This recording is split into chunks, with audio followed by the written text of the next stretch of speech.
শাড়ির দোকানে ঢুকতেই একদম ফার্স্ট কাউন্টারে যিনি ছিলেন আমাকে দেখেই বললেন, বলুন স্যার, কী শাড়ি চাইছেন?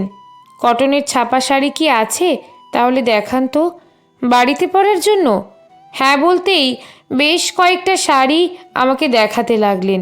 দেখলাম সবগুলোই একটু ডিপ কালার। ডিপ কালার হলেও একটা শাড়ি আমার বেশ পছন্দ হলো। পছন্দের শাড়িটা হাতে নিয়ে দেখতে দেখতেই বললাম, সবগুলোই তো ডিপ কালার, আমি মায়ের জন্য নেব। বয়স্ক মানুষ তো, তাই একটু লাইট কালার থাকলে বের করুন। কাউন্টারের ছেলেটি বললেন, আসলে আপনি তো আগে বলেননি। ঠিক আছে, কোনো অসুবিধা নেই, লাইট কালারের উপর আপনাকে দেখিয়ে দিচ্ছি। হঠাৎ করেই 14-15 বছরের একটি ছেলে আমার হাতে থাকা শাড়িটা দেখিয়ে কাউন্টারের ছেলেটিকে জিজ্ঞেস করলো, এই শাড়িটার কত দাম আছে দাদা? ওই শাড়িটা এই দাদা নিয়েছেন। কথাটা বলতেই এই ছেলেটি শাড়িটা থেকে হাত সরিয়ে নিয়ে যে কাউন্টারে শাড়ি দেখছিল সেখানে আবার ফিরে গেল। আমি মনে মনে ভাবছি, এইটুকু ছেলে শাড়ি কিনতে এসেছে। মনের মধ্যে তখন কৌতূহল আমার। এদিকে তখন লাইট কালারের বেশ কিছু শাড়ি আমার সামনে মেলে ধরেছে। ওই ডিপ কালারের শাড়িটা তখনও আমি হাতে রেখেছি। ছেলেটি অন্য কাউন্টারে চলে গেলেও আমার হাতে থাকা শাড়িটার দিকে বারবার তাকাচ্ছে। বুঝতেই পেরেছি আমার হাতে থাকা শাড়িটা ছেলেটির পছন্দ হয়েছে। আমি শাড়িটা রেখে দিতেই কাউন্টারের ছেলেটি বলল, এটা আপনি নেবেন তো? না না, এটা আমি নেব না, ওই ছেলেটির পছন্দ হয়েছে, ওকেই দিয়ে দিন। ভেবেছে আমি শাড়িটা নেব, তাই কিছু বলতে পারছে না। আরে দাদা, ওর যা রেঞ্জ তাতে এই শাড়িটা আসবে না। ওর রেঞ্জে আমি শাড়ি দেখিয়েছি। প্রায় আধ ঘন্টা হতে চলল, এখনও শাড়ি পছন্দ হলো না। জিজ্ঞেস করলুম ওকে, কার জন্য শাড়ি নিবি? বলল, মায়ের জন্মদিন, মাকে গিফট দেব। আপনি বলুন তো, 350 টাকায় কি শাড়ি হয়? এমন কথা শুনে ছেলেটির দিকে একবার তাকালাম। নিজের ছোটবেলার স্মৃতিটা নতুন করে ভেসে উঠল আরও একবার। আমাদের ছিল নিম্নবিত্ত পরিবার, তখন 11-এ পড়ি।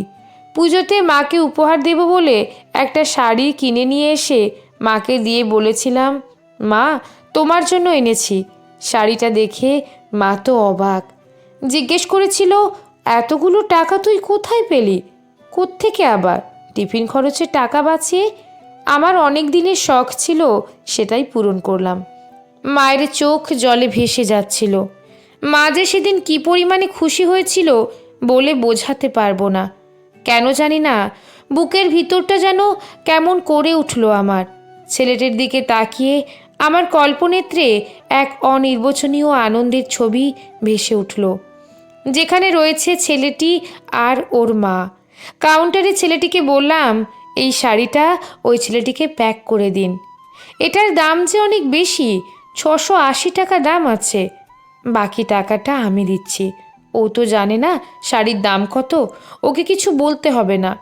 কাউন্টারের ছেলেটি অবাক হয়ে বলল, আপনি দেবেন? হ্যাঁ, আমি।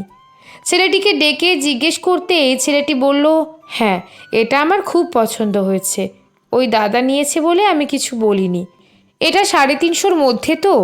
দোকানের ছেলেটি বলল, এটার দাম 350-ই আছে। ছেলেটির সঙ্গে সঙ্গে পকেট থেকে টাকাগুলো বের করলো। দেখলাম সবগুলোই 10-20 টাকার নোট আর কিছু কয়েন। বুঝতে পারলাম ওগুলো ওর নিজের জমানো টাকা, ঠিক যেভাবে আমিও জমিয়েছিলাম 1 টাকা 2 টাকা করেই। ছেলেটির চোখে মুখে সে এক অন্যরকম আনন্দ, একটা আলাদাই খুশি।